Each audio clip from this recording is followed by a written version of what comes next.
ഈ ഒരു ഇടവേളയ്ക്ക് ശേഷം തമിഴ്നാട്ടിൽ വിജയ് വീണ്ടും ഉണർന്നു കഴിഞ്ഞിരിക്കുകയാണ്. ഒരു കക്ഷിയോടും ചേരുന്നില്ല, ഒറ്റയ്ക്ക് മത്സരിക്കും, വിജയ് മുഖ്യമന്ത്രി സ്ഥാനാർത്ഥി എന്നാണ് പറയുന്നത്. അതെ അതെ, എവിടെ വരെ പോകും? അല്ല, വിജയ്ക്ക് ഇപ്പോൾ കിട്ടിയിരിക്കുന്ന ഒരു ഒപ്പീനിയൻ പോൾ, അത് ഈ കരൂർ സംഭവം ഉണ്ടാകുന്നതിന് മുമ്പാണ്. എന്നാലും അദ്ദേഹം വിചാരിക്കുന്നത് ഈ സംഭവം, ഇതിലുണ്ടായ ദാരുണ പ്രശ്നങ്ങളൊക്കെ ഏതാണ്ട് കെട്ടടങ്ങി, ഇനി കുറച്ചുകൂടെ അത് മുന്നോട്ട് പോകുമ്പോൾ അത് തീരെ ഇല്ലാതാകും എന്നുള്ളതാണ്. അത് പിന്നെ DMK സൃഷ്ടിച്ച ഒരു കെണി കൂടെ ആയിരുന്നു എന്ന് സ്ഥാപിക്കാൻ ഇനിയുള്ള അദ്ദേഹത്തിൻ്റെ സ്പീച്ചിലും മറ്റുമൊക്കെ ആയിട്ട് കുറച്ച് ശ്രമവും നടക്കും. അപ്പോൾ ഇത് ഏകദേശം സബ്സൈഡ് ചെയ്യും. അപ്പോൾ അദ്ദേഹം ഉദ്ദേശിക്കുന്നത്, വിജയ് ഉദ്ദേശിക്കുന്നത്, തൻ്റെ ബേസ് വോട്ട് എപ്പോഴും പോയിട്ടില്ല എന്നുള്ളതാണ്. അതായത് ഈ പോൾ മന്ത്ര എന്ന് പറയുന്ന ഏജൻസി ഇദ്ദേഹത്തിന് വേണ്ടിയിട്ട് ഒരു ഒപ്പീനിയൻ പോൾ സർവേ നടത്തി. അത് ഈ ഞാൻ പറഞ്ഞില്ലേ, കരൂർ സംഭവത്തിന് മുമ്പാണ്. ആ സർവേ പ്രകാരം അദ്ദേഹത്തിന് കിട്ടാൻ ചാൻസ് ഉള്ളത് 34.55% വോട്ടാണ്. It's A very considerable vote, നമ്മൾ വിചാരിക്കും പോലല്ല. 34.55% വിജയ്ക്ക് കിട്ടാൻ സാധ്യതയുണ്ടെന്നാണ് ഈ പോൾ മന്ത്രയുടെ ഒരു ഇലക്ഷൻ ഒപ്പീനിയൻ പോൾ. അവർ പലയിടത്തും പോയിട്ട് ഈ 234 മണ്ഡലങ്ങളാണുള്ളത് അവിടെയുള്ളത് തമിഴ്നാട്ടിൽ. ആ 234 മണ്ഡലങ്ങളും ഒരു സാമ്പിൾ എടുത്തിട്ട് പോൾ മന്ത്ര നടത്തിയൊരു സർവേയാണ്. അപ്പോൾ അതിൽ 95 മുതൽ 105 സീറ്റ് വരെ വിജയ്ക്ക് കിട്ടാം എന്ന് പറഞ്ഞു. 95 സീറ്റ് എന്ന് പറഞ്ഞാൽ ഒരു 100 സീറ്റ് വിചാരിച്ചോ, 105 വരെ എന്ന് പറയുമ്പോൾ 100 സീറ്റ് ആവറേജ് കിട്ടുമെന്ന് വെച്ചാൽ 234 അവിടുത്തെ സീറ്റിൻ്റെ എണ്ണം. 234-ൽ ഏതാണ്ട് പകുതിക്ക് അടുപ്പിച്ച് പിടിച്ചിരിക്കുകയാണ്. പിന്നെ 34 എന്ന് പറയുമ്പോൾ പിന്നെ ഒരു 17 സീറ്റിൻ്റെ വ്യത്യാസം ആണ് പകുതിയാകുന്നില്ല, 18 സീറ്റിൻ്റെ കുറവ് വരും. 105 വരെയെന്ന് അവർ പറയുന്നുണ്ട്, എങ്കിലും ഒരു ആവറേജ് എടുക്കുകയാണ് ഞാൻ. 90-നും പിന്നെ 95-നും 105-നും ഇടയ്ക്കെന്ന് പറഞ്ഞുകൊണ്ട് ഞാൻ ഒരു ആവറേജ് എടുത്താണ്. ഒരു 100 സീറ്റിൽ അങ്ങനെ പിടിച്ചാൽ പിന്നെ ഒരു 17 സീറ്റിൻ്റെ വ്യത്യാസമേ ഉള്ളൂ. ആ 17 സീറ്റ് എന്ന് പറയുന്നത് ലാർജസ്റ്റ് കക്ഷിയായി കഴിഞ്ഞാൽ അദ്ദേഹത്തിന് നേടിയെടുക്കാമെന്നുള്ളതാണ് അദ്ദേഹത്തിൻ്റെ കാൽക്കുലേഷൻ. അഥവാ നിവൃത്തിയില്ലെങ്കിൽ DMKയുടെ ഒരു പിന്തുണ അന്നേരം സ്വീകരിക്കാം. അപ്പോൾ ഈ ബാർഗെയിനിങ് കുറച്ച് കുറയും. ഇപ്പോൾ എടപ്പാടി അടുത്ത് ഇപ്പം ചെന്ന് കഴിഞ്ഞാൽ പറയും, എന്നെ മുഖ്യമന്ത്രിയാക്കണം, നിങ്ങൾ ഉപമുഖ്യമന്ത്രി ആയിക്കോന്നായിരിക്കും പറയുക. പക്ഷേ ഈ പരാജയം ഉണ്ടായി കഴിഞ്ഞിട്ട്, അതായത് വിജയ് 100 സീറ്റ് പിടിച്ചിട്ട് വരികയാണെങ്കിൽ അദ്ദേഹത്തിന് എടപ്പാടി എടുത്ത് പറയാം, നിങ്ങൾക്ക് കിട്ടിയിരിക്കുന്നത് ഇത്രയില്ല. അതായത് അതിൻ്റെ കണക്ക് അവർ നോക്കിയിട്ടുണ്ട് കേട്ടോ. DMK 30.2% പറയുന്നത്. അതായത് TVKക്ക് 34% കിട്ടുമ്പോൾ DMKക്ക് 30%, 30.2 പറയുന്നത്. പക്ഷേ സീറ്റുകൾ അവർക്ക് വലുതായിട്ട് കുറവ് വരുന്നില്ല, 75-85 വരുന്നത്. അപ്പോൾ ഒരു 80 സീറ്റ് DMKക്ക് കിട്ടും എന്നാണ് നമുക്ക് കണക്കാക്കേണ്ടത്. ഒരു ആവറേജ് വെച്ച് നോക്കിയാൽ 80 സീറ്റ് കിട്ടുമെന്നാണ് ഈ പോൾ മന്ത്രയുടെ കണക്ക് പ്രകാരം. 100 സീറ്റ് വിജയ് പിടിക്കും, ഒരു 80 സീറ്റ് DMK പിടിക്കും എന്നുള്ളതാണ് കണക്കൂട്ടൽ. അങ്ങനെയാണെങ്കിൽ AIADMK എത്ര കിട്ടുമെന്ന് നോക്കിയാൽ 27.85 അവരുടെ പെർസെൻറ്റേജ് പറയുന്നത്. DMKയേക്കാൾ ഒരു 3% കുറവ്. അപ്പോൾ അവർ പിടിക്കുന്ന സീറ്റുകൾ 55-65 എന്നുള്ളതാണ് പറയുന്നത്. ഈ വിജയ്യെ DMK പിന്നെ ഒരു ശ്രമം നടത്തുന്നുണ്ടായിരുന്നു. അതെ അതെ, ഈ NDAയിൽ എത്തിക്കാൻ വേണ്ടി. അതിനിടയ്ക്കാണ് ഈ ഒറ്റയ്ക്ക് മത്സരിക്കും എന്നുള്ള പ്രഖ്യാപനം. അതാണ് ഞാൻ പറഞ്ഞത്. ഇന്ത്യയിൽ ഇപ്പോൾ വന്നു കഴിഞ്ഞാൽ ഇപ്പം ഈ പോൾ മന്ത്രയുടെ ഒരു ഒപ്പീനിയൻ പോൾ ഉണ്ടെന്ന് പറഞ്ഞിട്ടൊന്നും ആരും അക്സെപ്റ്റ് ചെയ്യില്ല. അത് റിയൽ ആയിട്ട് ഇത്ര വോട്ട് ഞങ്ങൾക്ക് കിട്ടും എന്ന് കാണിച്ചു കൊടുത്താലേ പറ്റുള്ളൂ.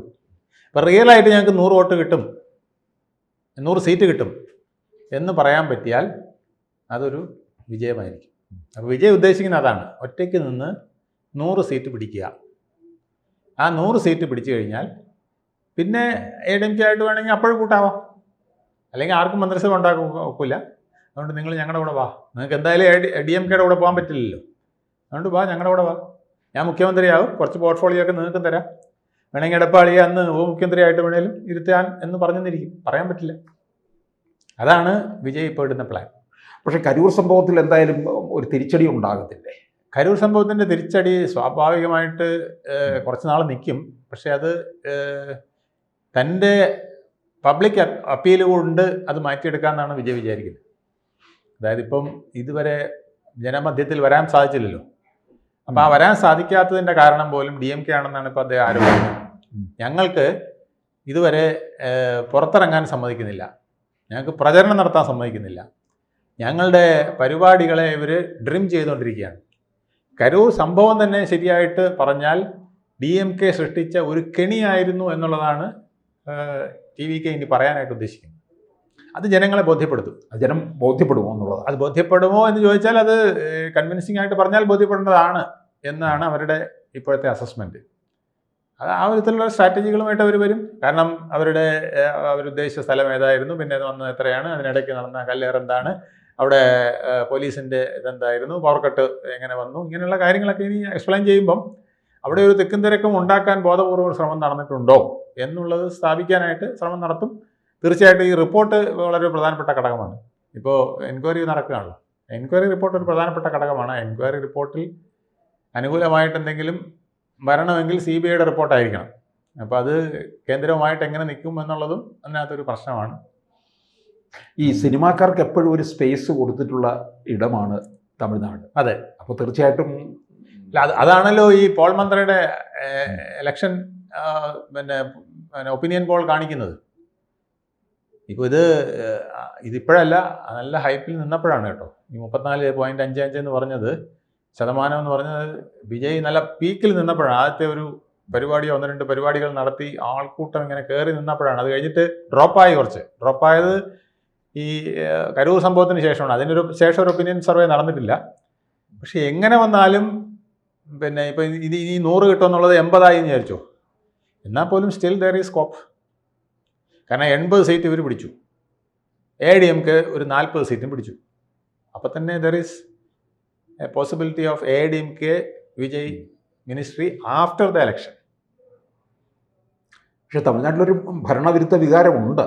അയ്യോ, ഭയങ്കരമായ ഭരണവിരുദ്ധ വികാരം അങ്ങേയറ്റം നിൽക്കുകയാണ്. കഴിഞ്ഞ തവണ പാർലമെൻറ്റിൽ പോലും പിന്നെ കുറച്ച് സീറ്റുകൾ AIADMK കിട്ടിപ്പോയനെ. പക്ഷേ 11% വോട്ടുമായിട്ട് അണ്ണാമലയുടെ ഒരു പ്രകടനം വലിയൊരു വോട്ട് ഷെയർ മാറ്റിയില്ലേ. 11% എന്ന് പറഞ്ഞാൽ നിസ്സാരമല്ല. 23 മണ്ഡലങ്ങളിൽ അവർ മത്സരിച്ചു. 34 മറ്റോ പാർലമെൻറ്റ് സീറ്റുള്ള 23 സ്ഥലത്ത് BJP സ്ഥാനാർത്ഥിയെ നിർത്തി. 11% വോട്ട് പിടിച്ചു. ആ 11% വോട്ട് AIADMKക്ക് കൂടെ ഒപ്പമായിരുന്നെങ്കിൽ ഒരു പക്ഷേ 1-2 MP BJPയുടേതും 2-3 MP പിന്നെ AIADMKയുടേതും ഉണ്ടായേനെ. ഈ തൂത്തുവർക്ക് ഈ 39 സീറ്റും പിടിച്ചോണ്ട് പോകില്ലായിരുന്നു, അല്ലെ ഈ 34 സീറ്റും പിടിച്ചോണ്ട് പോകില്ലായിരുന്നു, അല്ലേ? 39 സീറ്റാണ്. അത് മുഴുവൻ പിടിച്ചോണ്ട് പോകില്ലായിരുന്നു. ഇതിപ്പോൾ വന്നത് അതുകൊണ്ടാണ്. മുഴുവൻ സീറ്റും AIADMKക്ക് DMKക്ക് കിട്ടുന്ന അവസ്ഥ വന്നു, DMK മുന്നണിക്ക്.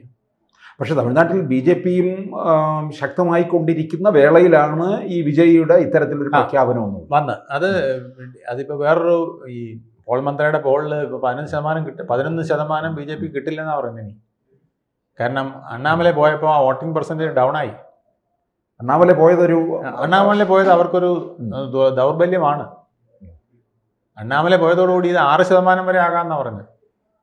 11 കിട്ടിയ വോട്ടിംഗ് പെർസെൻറ്റേജ് ഡൗൺ ആയി 6% വരെ പോകാൻ ചാൻസ്. അത് വിജയിലേക്ക് പോകാനുള്ള സാധ്യത. അതും കൂടെ വിജയിക്ക് കിട്ടിയാലാണ് ഈ 34% വരുന്നത്. ഇന്ന് BJPക്ക് കിട്ടിക്കൊണ്ടിരുന്ന ആൻറ്റി ഇൻകംബൻസി വോട്ടിൽ ഒരു 3-4% BJPക്ക് TVKക്ക് പോയാലാണ് 34% വരുന്നത്. ഇല്ലെങ്കിൽ അവരുടേത് 30-28 ആയിട്ട് മാറിയത്. അപ്പോൾ അത് BJPക്ക് എപ്പോഴും ആൻറ്റി ഇൻകംബൻസി വോട്ടുകൾ ഒന്നിച്ച് നിർത്തിയില്ലെങ്കിൽ വിജയിക്കാൻ പാടാണ്. ഇപ്പോൾ ബീഹാറിൽ പോലും എന്തുകൊണ്ടാണ് ലാലു പ്രസാദ് യാദവും തേജസ്വിയും കോൺഗ്രസിനെ കൂട്ടാമെന്ന് വെച്ചത്? കൂട്ടാതിരുന്നാൽ ഒരു വോട്ട് കട്ടറായി മാറില്ലേ? അപ്പോൾ വീണ്ടും അവരുടെ വോട്ടിലിൻ്റെ പെർസെൻറ്റേജ് പോവില്ലേ വെളിയിലോട്ട്. അപ്പോൾ കൂടുതൽ സീറ്റുകളിൽ പ്രശ്നം വരും. അതുകൊണ്ടാണ് കുറേ സീറ്റ് തൊലച്ചാലും വേണ്ടില്ല കോൺഗ്രസിന് സീറ്റ് കൊടുത്തേക്കാമെന്ന് ബീഹാറിൽ വിചാരിച്ചത്. അതേ പ്രശ്നം തമിഴ്നാട്ടിലുണ്ട്. ഇപ്പോൾ 3 മുന്നണിയായിട്ട് മത്സരിക്കുന്ന പിക്ചർ മാറുന്നേ. ഇപ്പോൾ സാധാരണഗതിയിൽ അവിടെ 45% വോട്ട് DMK പിടിക്കുന്നതാണ്. DMK മുന്നണി ഒരു 45% പിടിക്കുന്നതാണ്. ഇപ്പോൾ പക്ഷേ അത് അവരുടെ ഡൗൺ ആവും. 14% കുറയുമെന്നാണ് പറയുന്നത്. ഈ വിജയ് വന്നാൽ വിജയും AIADMK BJPയുമായി ചേർന്ന് സ്ട്രോങ് ആകുകയും കൂടെ ചെയ്താൽ 2ലേക്കും കൂടെ വോട്ട് പെർസെൻറ്റേജ് മാറും. അപ്പോൾ 14% കുറവ് വരെ ഉണ്ടാവാം പിന്നെ DMK. ആ കണക്കുകൂട്ടലിലാണ് DMK സ്വല്പം വരണ്ടിരിക്കുന്നത്. DMK അതുകൊണ്ടാണ് ഈ വിജയ് എങ്ങനെയെങ്കിലും ചവിട്ടി ഒതുക്കണം എന്നുള്ള ഒരു പ്രശ്നത്തിൽ നിൽക്കുന്നത്. അതവരെ സംബന്ധിച്ചിടത്തോളം ഒരു വലിയ ഭീഷണി തന്നെയാണ് വിജയുടെ മുന്നേറ്റം. വിജയ് എങ്ങനെ പോയാലും വിജയ്ക്ക് സീറ്റുകൾ കൺസിഡറബിളായിട്ട് പിടിക്കാൻ പറ്റുമെന്നുള്ളത് തന്നെയാണ്. ഞാൻ പറഞ്ഞില്ലേ, 100 സീറ്റ് പറയുന്നു, 80 പിടിച്ചാൽ പോലും DMKയുടെ അടുത്ത ഭരണം വെള്ളത്തിലായി, യാതൊരു സംശയവുമില്ല. കാരണം ADMK ഇപ്പുറത്ത് കിടക്കുകയാണ്, ADMK NDA മുന്നണി അവിടെ കിടക്കുകയാണ്. അതെന്തായാലും 10-40 സീറ്റ് കുറയാതെ അവർ പിടിക്കും. അപ്പോൾ തന്നെ 80, 40, 120 സീറ്റ് കിട്ടിയാൽ 234 അംഗ മന്ത്രിസഭ അസംബ്ലിയിൽ അവർക്ക് മന്ത്രിസഭ രൂപീകരിക്കാൻ പറ്റും. അങ്ങനെ വിജയ് വളരെ തന്ത്രപൂർവ്വം നീങ്ങുകയാണ്. വിജയല്ല, വിജയുടെ പിന്നിൽ അതിനുള്ള ടീമുണ്ട്. ആ ടീമിൻ്റെ കണക്കൂട്ടൽ ഗോ ഹെഡ് എന്നാണ്. പോൾ മന്ത്രയെ പോലുള്ളവരുണ്ട്, പ്രശാന്ത് കിഷോർ മുമ്പ് ഇവരുടെ കൂടെ ഉണ്ടായിരുന്നു, പിന്നെ ഒരു ശർമ്മ അദ്ദേഹം ഇവരുടെ കൂടെ ഉണ്ട്, ഈ പോൾ അനാലിസിസും ഇലക്ഷൻ സ്ട്രാറ്റജിയൊക്കെ നിർദ്ദേശിക്കാനായിട്ട്. അങ്ങനെ ഒരു നല്ല ടീമുണ്ട് അവരുടെ കൂടെ. ഇപ്പോൾ പ്രശാന്ത് കിഷോർ ഇപ്പോൾ ഇവരുടെ കൂടെ ഇല്ല. ആദ്യം പ്രശാന്ത് കിഷോറാണ് പറഞ്ഞത് യു ഗോ ഹാഡ് 20% ഷുവറാണെന്ന് പറഞ്ഞു. 20% വോട്ട് നിങ്ങൾക്ക് കിട്ടിയിരിക്കും എന്ന് പ്രശാന്ത് കിഷോറാണ് ആദ്യമായിട്ട് പറഞ്ഞത് വിജയ് എടുത്ത്. കാരണം വിജയ് ഒരു MGR രജനീകാന്ത് സ്റ്റൈലിൽ നീങ്ങുന്ന ആളാണ്. ആ ഒരു തരംഗം ഉണ്ടാക്കാൻ കഴിവുള്ള ഒരു ഒരു സൂപ്പർ സ്റ്റാറാണ്. ഇപ്പോൾ കമലഹാസനെ പോലെയോ അല്ലെങ്കിൽ മറ്റേ പഴയൊരു വിജയകാന്തിനെ പോലെയോ അല്ല. ഇദ്ദേഹം പൊളിറ്റിക്സിൽ വന്നാൽ അതിനകത്ത് വോട്ട് വീഴും. ആ ഒരു പിക്കപ്പ് വരുന്നത് കൊണ്ട് വിജയുടെ ഉദ്ദേശങ്ങൾ ഇപ്പോൾ തെറ്റാണെന്ന് പറയാൻ പറ്റില്ല. He is going ahead. കൂടുതൽ വാർത്തകളും വിശേഷങ്ങളും നിങ്ങളിലേക്ക് എത്താൻ ABC മലയാളം സബ്സ്ക്രൈബ് ചെയ്യുക, ബെൽ ബട്ടണും അമർത്തുക.